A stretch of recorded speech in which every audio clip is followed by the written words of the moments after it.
Manchester United 2, Tottenham Hotspur 0. Another lovely routine win for Manchester United. And to tell the truth, this could have been a lot more. United were dangerous throughout the game. Now, I am actually going to start this video in a way that you may not expect, because I'm going to start by talking about Manchester United on the ball with Lomans in goal and playing long ball football, which is maybe not what you came away from the game thinking about, but particularly in the first 30 minutes when it was 11 versus 11. I think this was something that United did very, very cleverly to put Spurs on the back foot. You see, Manchester United almost shaped up as though they wanted to play out from the back, so Spurs would take the bait and try and press a little bit forward, often jumping into a sort of 4-4-2. However, what United did very, very well was we drew the two Spurs centre-backs into the Manchester United midfield. Now, we know that both Romero here and Van de Ven are very physical, very aggressive players, as we later saw, that like to play on the front foot. And for a lot of teams, that's a real problem. But for Manchester United, this was something that we looked to use to our advantage. Because what we would often do, if we just swap Mbeumo and Cunha, is get Cunha and Bruno Fernandes to drop a little bit deeper into midfield. So Van de Ven and Romero would come with them. And I counted at least 4 occasions in the first half where Manchester United played long from Lomans in goal over the top, and it was literally a straight up 2 versus 2 between Mbeumo and Ahmad versus Udogie and Gray. This was very, very clever from Manchester United. It didn't necessarily lead to a goal, but I thought in the first 30 minutes it was a great way for United to gain a lot of territory and immediately get the crowd behind United by playing aggressive, by playing fast, by playing forward, and just simply getting us into really dangerous positions. So I thought this was a very clever way of combating really physical centre-backs without possessing a physical striker ourselves. Now, not only did United do a very good job of getting behind the Spurs centre-backs, but also behind the Spurs midfielders. And I mean, straight away, that would suggest that Manchester United are putting in a decent performance on the ball. If you can get behind the midfielders and behind the centre-backs, you're probably doing something quite well. And what United did really well was sort of stretched and manipulated the Spurs shape. See, Spurs set up in a couple of different shapes out of possession. There were moments where it was a back four. We saw moments of a 4-3-3. We saw moments of a 4-4-2. But we could also see situations where it switched to a bit more of a 5-2-3, as Luke Shaw would go around on the overlap, almost taking Odobert with him, and now Spurs are forced a little bit deeper. And what United did really, really well was got behind these two midfielders, getting behind Palhinha and Sarr. And the way that we would do this was by initially using Lisandro Martinez, who had another amazing game. Just look at his pass map on the ball. He was absolutely fantastic. But the way that he was punching the ball through the lines was allowing United to quickly combine. But the first pass didn't necessarily have to go into that region.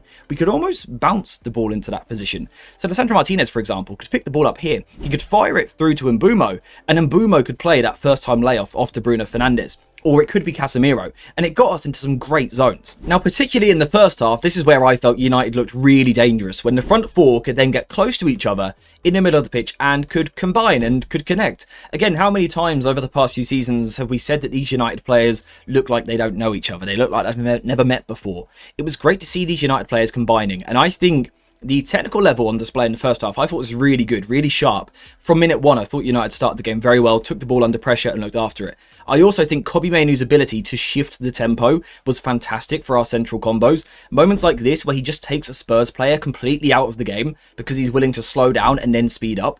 And United's play in the middle of the pitch was absolutely fantastic. And it's so fun to see United trying to progress the ball in these central zones. And I think what was always there, particularly in the first 30 minutes, was these Spurs centre-backs then trying to be aggressive. So if you can sort of move the ball around the back, then Lisandro Martinez is going to fire that ball forward, maybe to Mbeumo and we pop it inside, or maybe to Kobbie Mainoo and he manipulates and frees someone else. We were just drawing those Spurs centre-backs out. Romero, a couple of times in the first 20 minutes, was drawn out into a big tackle. The first 2 he got right, the third one he didn't, but it was all because United were willing to ask these questions in the middle of the pitch. We were dragging Spurs about, and then the sharpness of the play in between the lines I thought was fantastic. Now, I am just quickly going to take a moment to ask you guys if you could please subscribe to the channel. We're trying to hit 95,000 subscribers. The growth recently with the great form has been amazing, so if you could help by subscribing, please do it.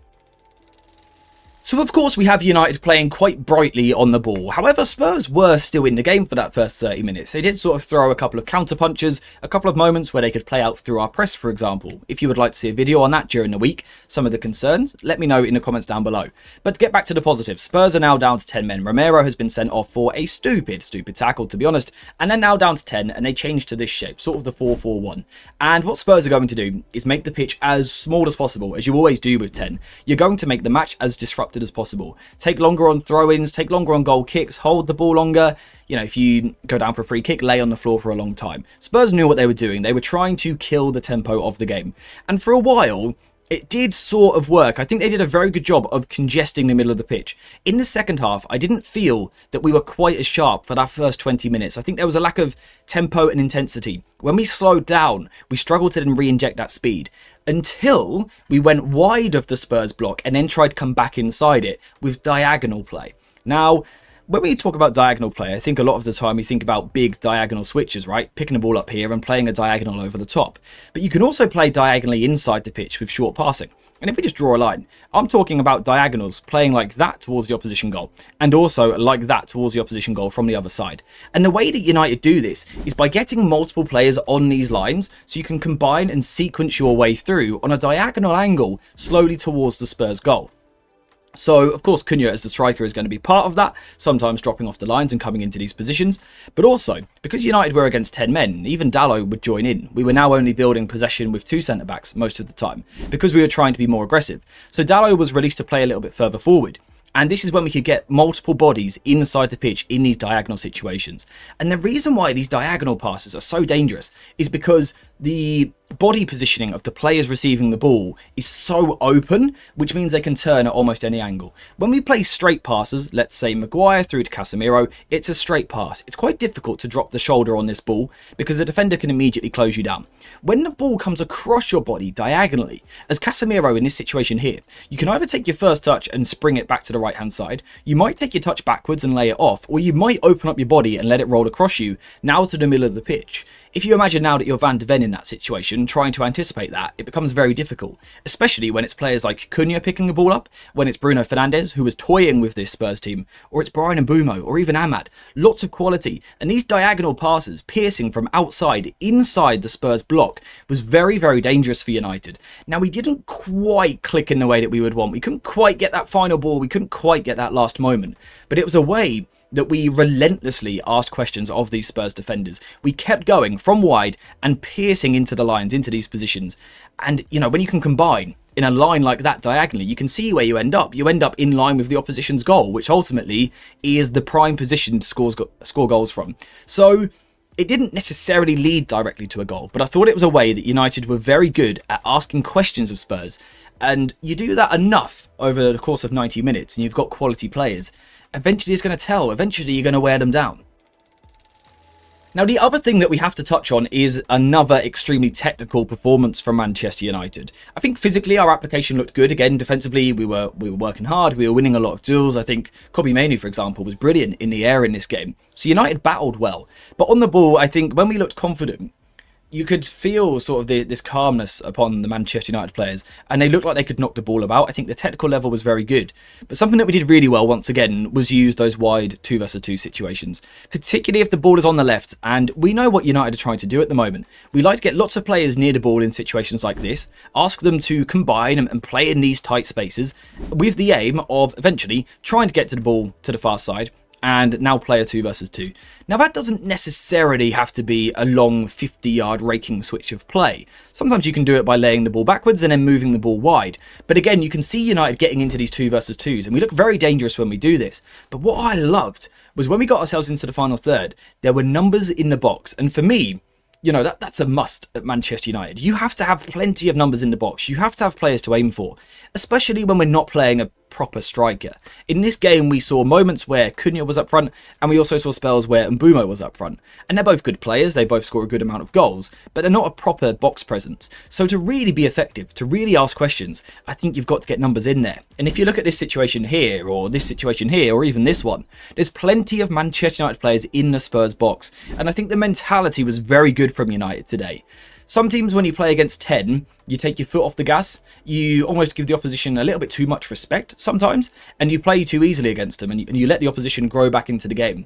What I liked was, yes, there was a couple of moments where it wavered a little bit, But generally speaking, United kept up the intensity. We kept moving the ball forward. And it was us on the front foot. It was us asking the questions. It was us taking the game to Spurs. And it's us, of course, who got the second goal, which was eventually the important one, which won the game. But again, it comes because Dalot on the right-hand side was now free to play further forward. Carrick recognised that we were against 10, so he didn't need to hold his fullback in the back three anymore. He can go a little bit further forward, and Dalot, of course, gets forward and gets himself a fantastic assist for Bruno Fernandes. I think probably my favourite thing about this whole performance was that it felt a little bit routine. I don't think Manchester United were immense, and it didn't have the highs of previous games. It wasn't a 93rd minute screamer or something like that, or we didn't go and batter a brilliant side like we did against City. But it was nice to see Manchester United put in a measured, controlled performance. I thought throughout the whole game, United were the better team. There's still things we need to work on, of course there is, I think, especially defensively. And on the ball in the final third, we're still lacking that last little bit, which I think is natural. I think a lot of teams struggle against a low block like this. But it was great to see United playing with the right mentality, the right intention, United wanting to move the ball forward. And throughout the game, being the better team, taking the game to Spurs, acting as the big club in the game, which is what we were. Taking that game to Spurs, asking those questions. And like I've said, when you've got that many quality players and you ask enough questions, you're going to score goals eventually. And even win set pieces. A lot of people make comments these days about teams that score a lot of set pieces, but you have to be in an advanced position in the first place to win a set piece. And I think United did good work, again, of getting that ball into the final third, and it's a great goal from the corner. It's absolutely brilliant, but you earn that. Set piece goals aren't luck. You earn the set piece. You get yourself up the pitch with sustained attacks. You put pressure on the opposition, and eventually they crack and the ball might go behind for a corner, and that's where you get your goal, and that can completely change a game on its head. So I think all round, United were very good today. I don't think we were immense. I'm hoping for better performances in the future. But isn't that lovely to sit here as a Manchester United fan and go, we beat Spurs 2-0, but honestly, I think we could have done a bit more. Like, what a great place to be in from where we were just a couple of months ago. This is absolutely fantastic. United have won 4 games in a row, and I think today, again, we were comfortably the better side. Even before the red card, I think United were the better team, and causing more problems for Spurs than what Spurs were for United. And that's what I want this football club to be. So again, I'm very happy. Again, there will be plenty of videos over the next few days breaking this down more in depth, looking at certain details, looking at certain players, because I think there's a couple of really good performances in there. So yes, plenty of content on the way. In terms of today, this particular video though, we are going to wrap up there. Manchester United have won 4 on the bounce, 2 clean sheets in the last 4. It's all nice and easy. So we're happy. Thank you guys very much for watching. I hope you have enjoyed this video. I hope you are enjoying this winning streak. If you are, leave a like, get a comment on this video, and also subscribe to the channel. And as always, I will see you in the next one.